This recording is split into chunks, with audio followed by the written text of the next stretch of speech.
Hey everyone, what's going on?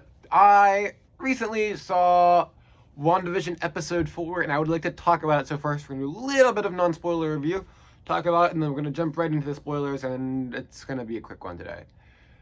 So the non-spoiler review that I have for you guys, as what I was saying, really quick for you guys. So many spoilers in this episode. I recommend you don't watch too far because let me tell you, this was a great episode, though.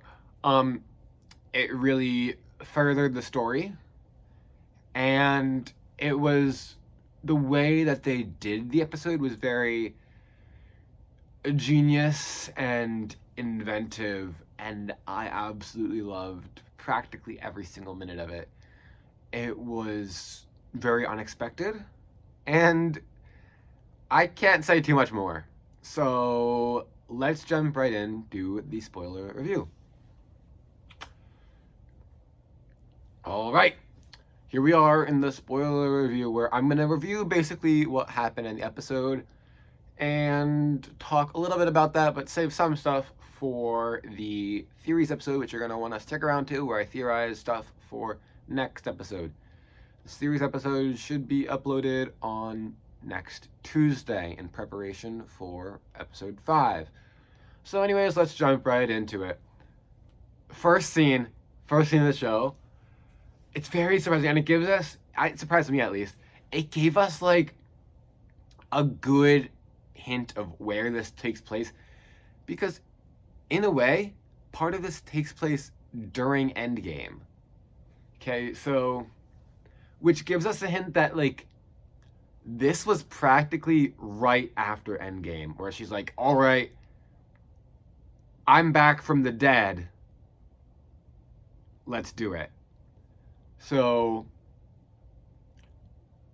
and we'll talk about that a bit later. So we start on like a little bit of a cold open, similar to how we did in episode 2, except why this episode is filled with so much spoilers is because there was no sitcom element practically at all. The episode title was "We Interrupted This Program" because now that Wanda with the sword necklace got kicked out of the reality, we were wondering about this sword for so long. Well, really 3 episodes, but it was more like 2 weeks. So, that's quite a long time. 2 or 3 weeks, actually, I think. And Wanda kicked her out, and we see her surrounded by helicopters with spotlights in episode 3, and we're wondering what's going on. So we start off with the cold open. The blip. We get the news that Maria Rambeau, that we've seen in Captain Marvel, has died. We will not see her again, which is kind of sad. And we're going to want to see how Captain Marvel dealt with that in the 5-year gap, or how she dealt with that in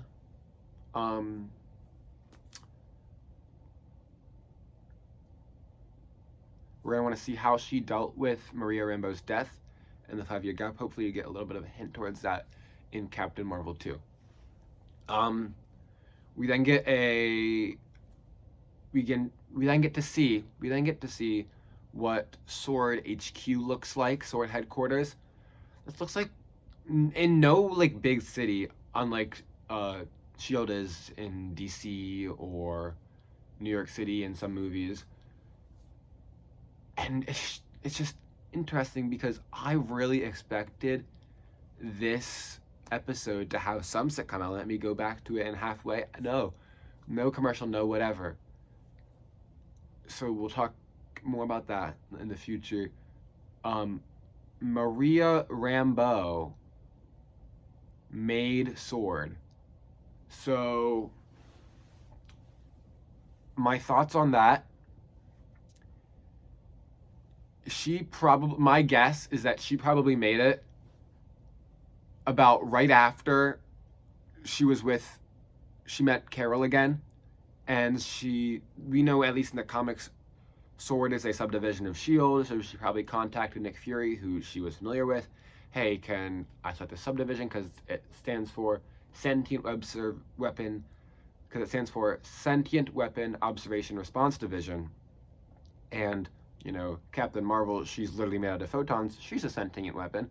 So Nick Fury started the Avengers Initiative. She started SWORD so she can monitor her and be more active and communicate with Carol, which I think is really touching. Tyler Hayward. I feel like I've heard that name before. Tyler Hayward is whoever is in charge, who's the person in charge of SWORD right now because Maria died. And I guess he was really close to them or whatever, or he was the only choice for some reason. I think we'll figure out why later, but I don't know. And then we see Maria Photon Rambeau. Maria, of course, is Monica's mom, but we know in the comics, one of Monica's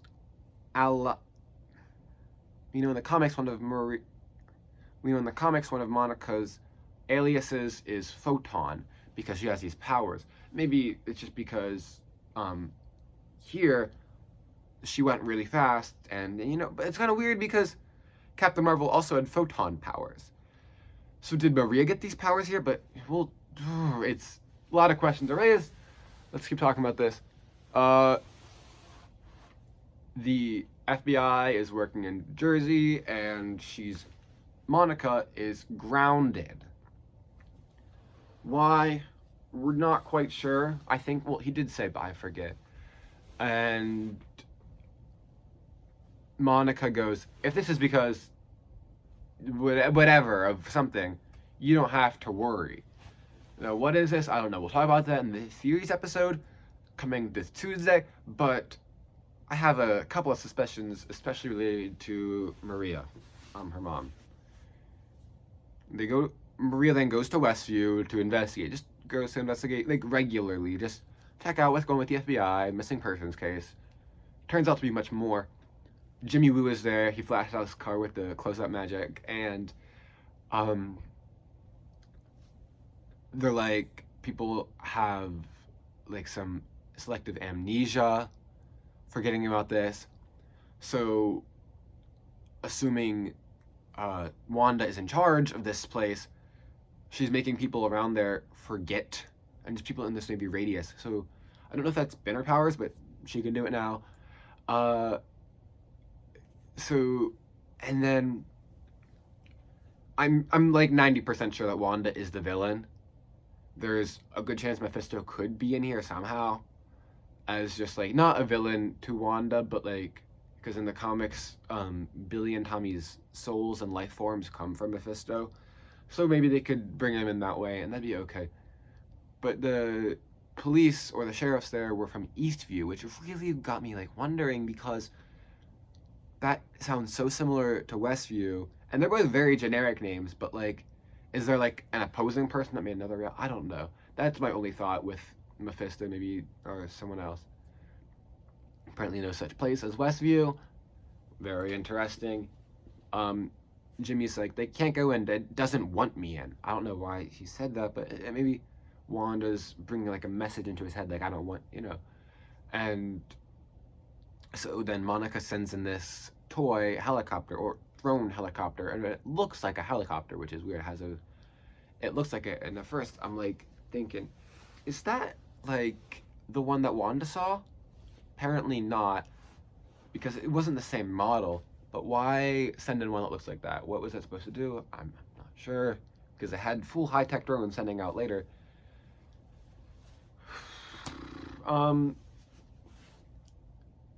And it got sucked in, and then Monica got sucked in. It was apparently really easy to go in, but they didn't know that because it didn't want them going in. And then next, we see Darcy Lewis. We still don't know yet if she actually works for SWORD, but I'm going to assume so, or either that or she's just a random astrophysicist who just got recruited by SWORD, which is definitely what she could be. What I think is so cool about Darcy Lewis's role in this is if you watch like the first Thor, and this is only her third MCU appearance, but if you watch the first Thor, she is an intern working for Jane Foster, who I think is an astrophysicist, but she was studying political science. She's from political science to astrophysicism, which I don't know. I think that's really neat how she just takes after Jane. And so Sword now sets up camp in 24 hours. I was really impressed how Darcy, she's just like super smart. I mean, sure, you get the 5-year gap, and Thor, The Dark World, that was like 2013-ish. And this is about 10 years later in 2023.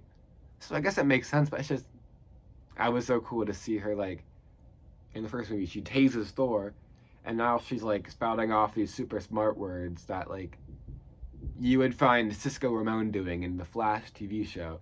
I don't know. I was just impressed. That was cool. She says they're safe for now. Maybe they just don't know what's happening. But then they can watch the reality, and they say it goes in decades, and they send out a beekeeper to find Monica.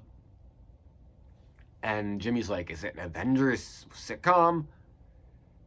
Did they create a whole universe? And this brings up the theory of a multiverse, which we can talk about in the theories episode. Go watch it this Tuesday. And like, this episode was so good on so many levels. It was just missing like the sitcom format, which I guess the last 5 minutes of episode 3 kind of ease us into this, but I don't know. They identified Wanda and Vision on the board, and this montage was so good to see on so many levels. Because at first, we're like, in the first 3 episodes, we're like, okay, we know as much as Wanda and Vision. We're figuring out as much as they are.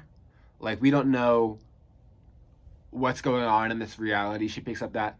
And in episode 2, we think that, like, we're trying to figure out what's going on with Wanda.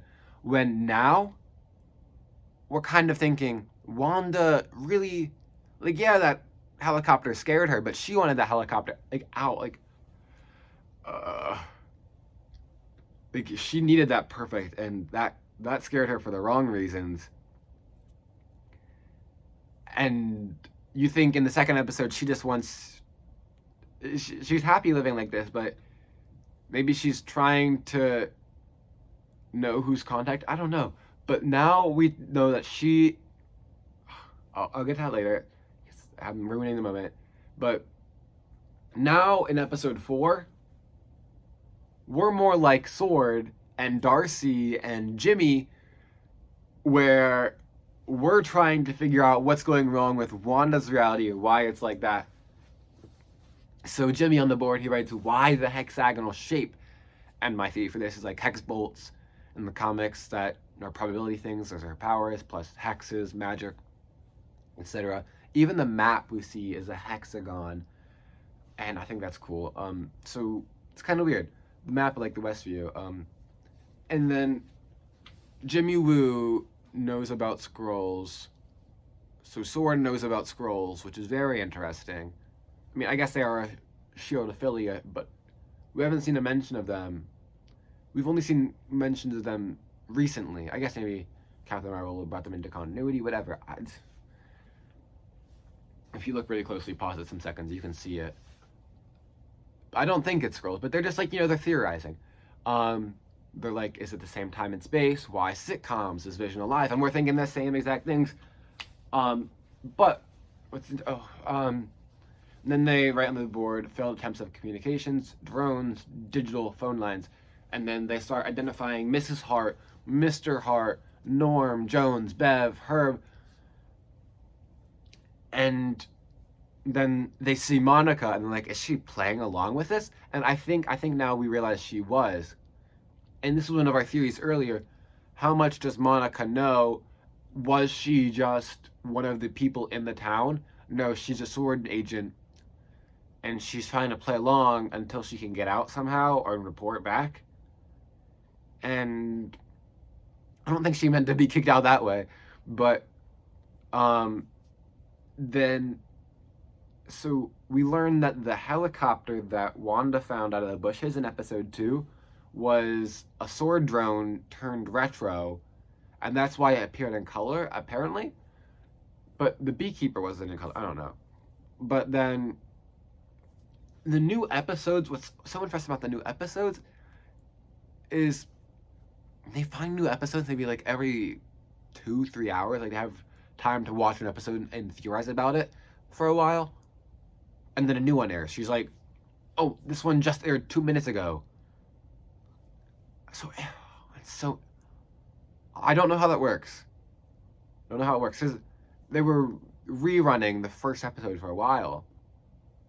Just watching it. I'm not sure how that works. But then, you know, Jimmy communicates and we actually see him. That I sounded like his voice. I thought it was him.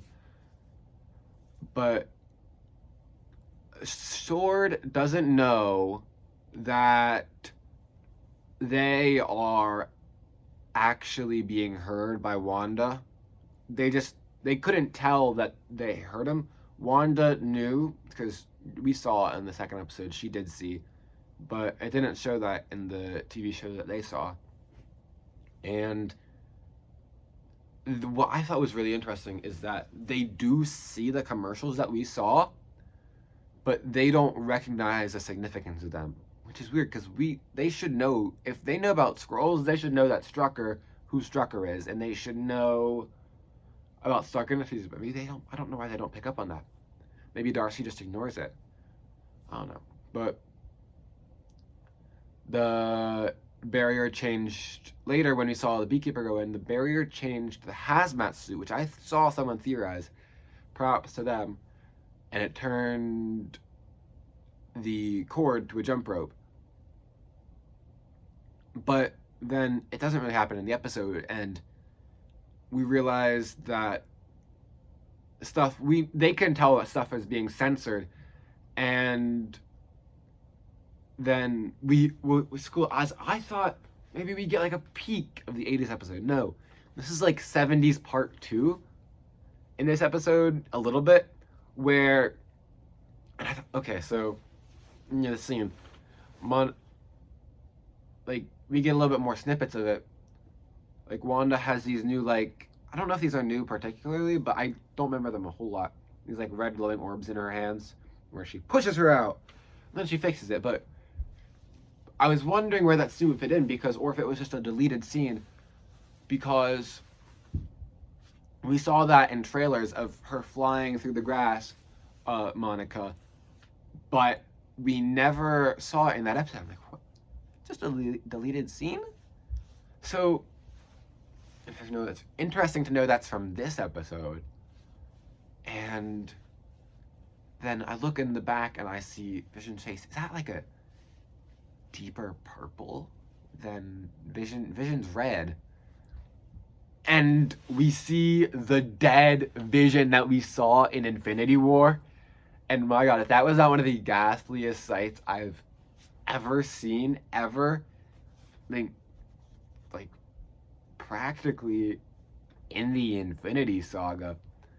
Because when you look at Vision, he's such a colorful face, the bright yellow Mind Stone, the green eyes, the texture of the maroon face.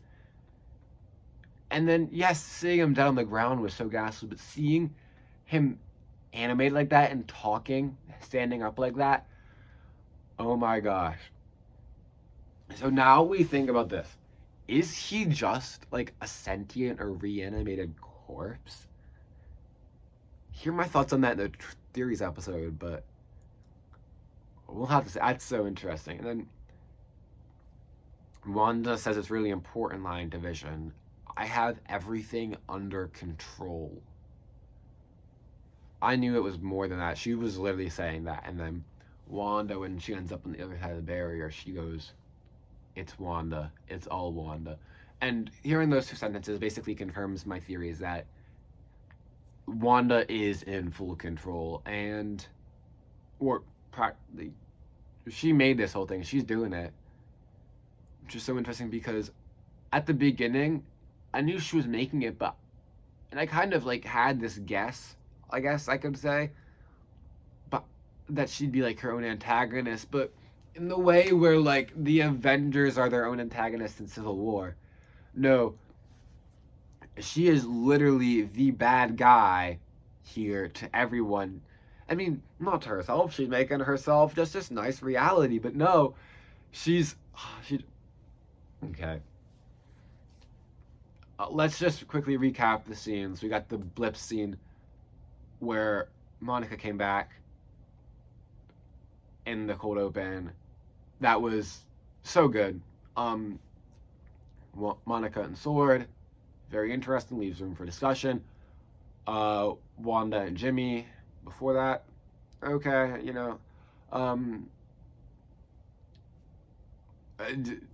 every scene that Darcy's in is such a good scene. I should say that. The coffee, the ramen, everything, and the end with Wanda in there and the bonus clips from the 70s era that we didn't see in episode 3. So good. What were you guys' thoughts on this episode? I know you watched this far, but leave them in the comments below. You guys hyped for episode 5? I know I am. I think we're going to be jumping into the 80s then. Get ready. I am just super thrilled to see what comes next. You can look out for the trailer episode. Be on the lookout for the theories episode this Tuesday. Thank you all so much for watching. See ya.